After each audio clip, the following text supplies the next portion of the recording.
Okay, we have Miss Dakota down here for our final week 3 video recap. Hey Dakota, what are you doing? Are you ready to play? Alright, so this week we are going to start by maybe just charging the clicker twice, but then we are going to get our puppies dressed in their harnesses right away. I've got a leash already attached to the harness, so that's going to be the new thing that we add with our harness this week, okay? So I'm just going to charge the clicker maybe twice this week. Good girl, just to get her primed and ready to go. All right, let's get her harness on. You ready, girlfriend? Yeah, come here. Dakota, you are one of the smaller puppies. Let's see here, get your feet in. This is the extra small harness. Get that foot in.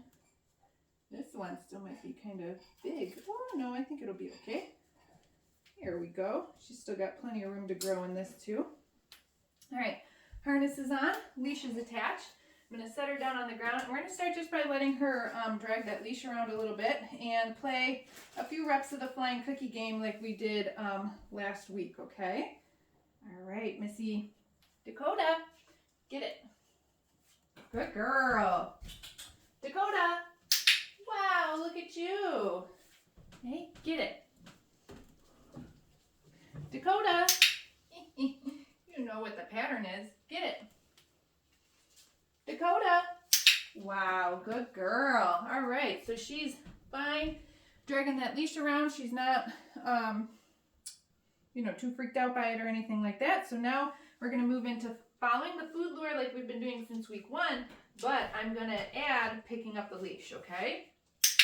Good girl, Dakota. Look at you. Good job, puppy. Dakota.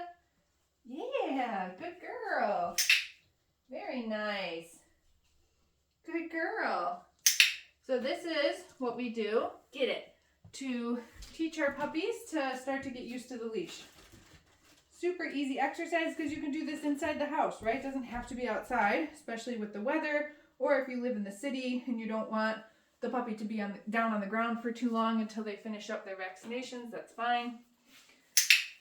But we don't want to wait too long to introduce the leash either.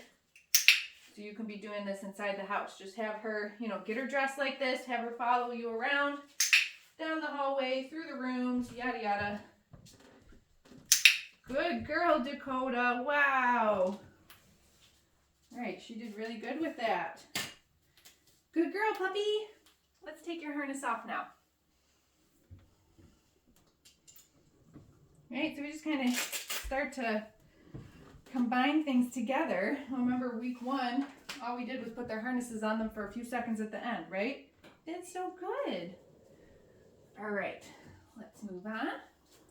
Let's practice some of our hand targets. Dakota, touch. Yes, smart puppy. Dakota, touch. Very good girl. Okay, Dakota, touch. Beautiful. Good job.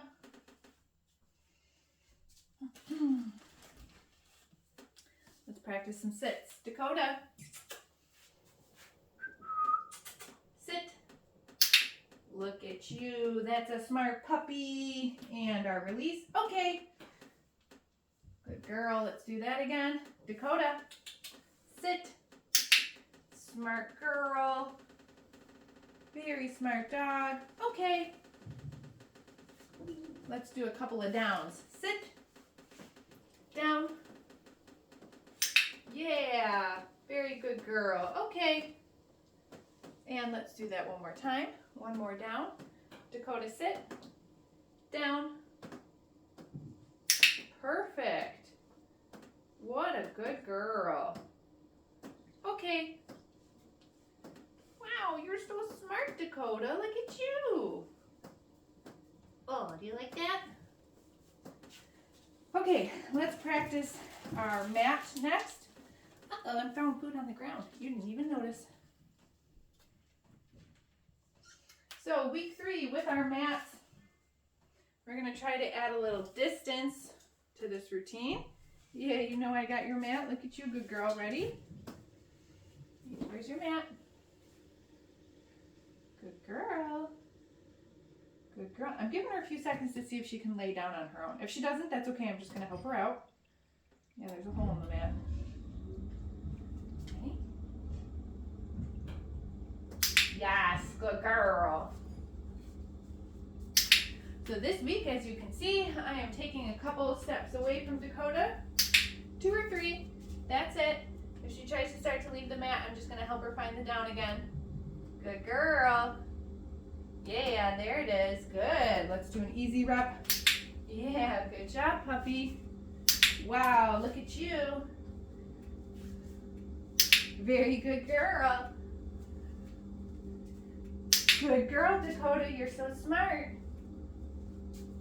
So I'm asking the puppy to lay on the mat, hold her down stay for longer. Beautiful. And I'm starting to get some distance from her. Whoa, that's a smart puppy. Okay, let's release. Okay. There we go. Good job. Cool. Let's reload on some of our snacks.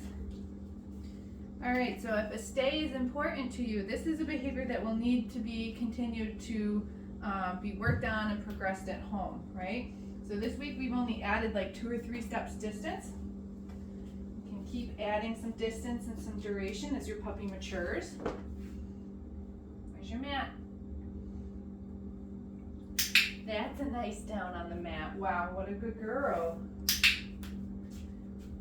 Beautiful, Dakota. What a good mama.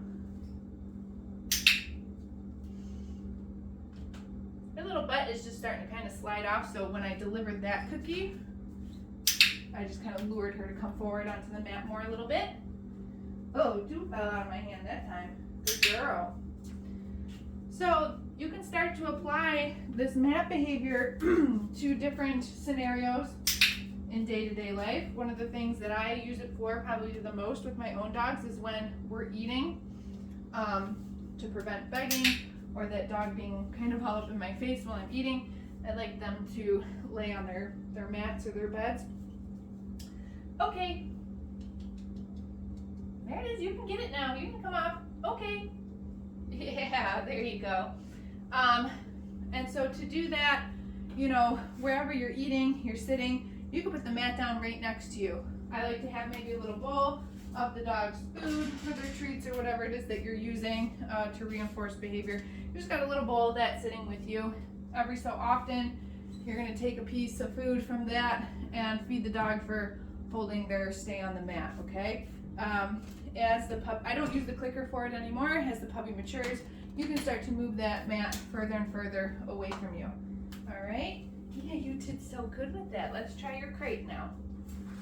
Okay, so we're gonna pull our crate out. Yeah. Here's food.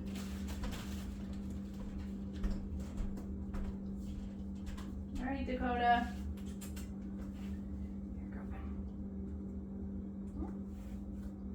So just like that, last week we're going to work on asking them to come in, pair the crate kennel with a piece of food. Once they're in though, we're going to close the door. So new step for week 3, close the door. Oh Lord. There we go. And we can still feed them through the bars or drop it through the top, whatever you want to do. Good girl. But then when we go to open up the crate, I'm going to click and feed her for staying inside, and then, okay, use my release word to come on out. Let's do that a couple more times. Dakota, kennel. Yes, smart puppy. Smart puppy. Close our door. Good girl. Here it is. Whoop. Don't want to drop it on your head. Here. There you go. Okay, and then when we go to open up the crate, good, we're going to feed her inside. Then we're going to say, okay, release out. Good girl. Ooh, you dropped one. Give me that. Kennel. There's still a piece in there from before. Good kennel. Okay, close our door. Good job, Dakota. Good girl.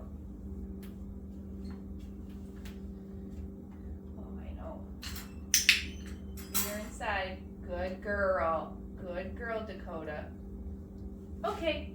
And then release her to come out. All right. Okay, we're done with that one now. You did it. Smart girl. Very good girl, Dakota.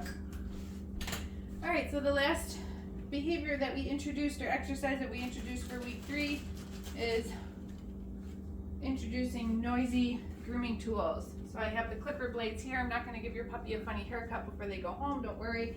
I just want to make sure that they're not afraid of the sound of the clippers before they have to have their first grooming visit, okay?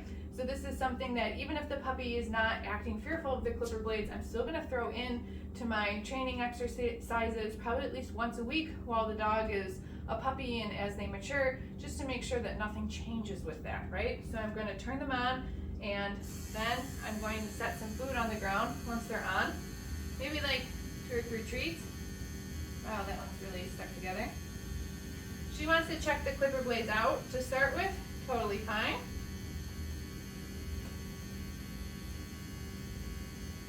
You're super interested in those. Good girl, Dakota. Good girl. Here you go. Very interested, not afraid at all though. Once she finishes her food, then I'm going to turn them off. I'm going to keep them off for about 15, 30, 45 seconds before I repeat it. I want to make sure that I'm not turning them back on the reps too close together, because I really want the puppy to discern the association that it's the fact that the clipper blades are turning on that makes the food start. Hi. Yeah. So you can try it again in a second here. I usually don't turn them on if the puppy's got their face right on top of them either. I wait till they're like, you know, maybe a few steps away. Good girl. And so like this is what I want to see, is that if I turn the clipper blades on, like it's just really not a big deal for the dog, right? Okay, now I'm going to turn it off. This will need to be something that your puppy is handled with as well. So when they're off, we can do the same thing that we did with the nail clippers last week. Yes, and just practice. Yes, touching them with them. And if they're fine with both of those things, which Dakota was, then maybe like the last rep you can kind of pair it together, turn them on. Yes. Wow, good girl, get it.